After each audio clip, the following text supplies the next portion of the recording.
Right now, the border dividing northern Israel and southern Lebanon is one of the most volatile strips of land on Earth. Since October of 2023, the Iranian-backed militia Hezbollah has launched a relentless barrage of rockets over this border and deep into Israeli territory. To stop the daily strikes, the Israeli military mobilized its forces, preparing for a massive, destructive ground invasion aimed at completely clearing out these proxy fighters from southern Lebanon. The international community braced for the fallout, expecting this standoff to ignite a devastating region-wide war. But then, the artillery fell silent. Israeli troops turned around, the rocket fire stopped, and an immediate ceasefire was announced. A three-pronged American pressure campaign targeting Israel, Lebanon, and Iran simultaneously engineered this sudden silence. The border ceasefire serves a much larger purpose. The administration is using this localized de-escalation to force Tehran to the table and permanently block them from developing a nuclear weapon. To secure this peace, the U.S. administration had to take an incredibly aggressive stance, directly threatening the interests of its closest allies and its fiercest adversaries all at once. The first point of pressure was applied directly to America's most prominent regional ally, Israel. Behind closed doors, the relationship between the U.S. president and the Israeli prime minister reached a boiling point. In a highly tense, expletive-laced phone call, the president yelled at his counterpart, explicitly telling him that the global community was turning against Israel because of the conflict.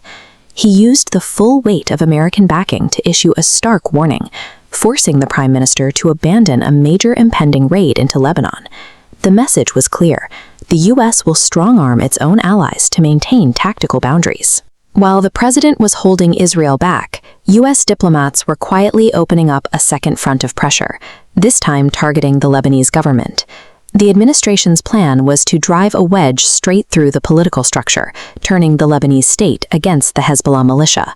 The ultimatum: take control of the south and stop the rockets, or Israel will dismantle the region entirely. But they also offered a massive incentive. If Lebanon disarmed the militia, the U.S. would open the door for them to join the Abraham Accords, plugging the struggling nation into a highly lucrative economic network. Realizing they were quickly losing the cover of their host nation and facing total isolation, Hezbollah leadership recognized they were out of options. They agreed to stop shooting. By checking an ally's military response and fracturing a proxy's domestic support simultaneously, the U.S. managed to freeze a major border war without putting a single American soldier on the ground. The final node in this strategy is Iran, the sponsor providing the funding and hardware for Hezbollah's operations. Why would leaders in Tehran willingly let their most heavily armed proxy force just stand down and lose its strategic positioning? Because they are running out of money. Iran's economy is currently buckling under the weight of an ongoing U.S. naval blockade that has effectively choked off commercial access to their ports. This economic squeeze was paired with punishing kinetic strikes. During Operation Epic Fury, U.S. forces wiped out a significant chunk of Iran's so-called Mosquito Navy, destroying 40 of these small, fast-attack vessels.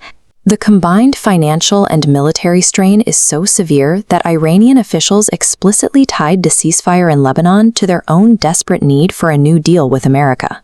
The immediate results of this three-way squeeze speak for themselves. Hezbollah is boxed out, Israel's ground invasion is canceled, and the northern border is quiet. By utilizing the economic pain of the blockade and the tactical silence on the border, the U.S. has created the necessary conditions to pull a weakened Iranian regime back into high-stakes nuclear negotiations.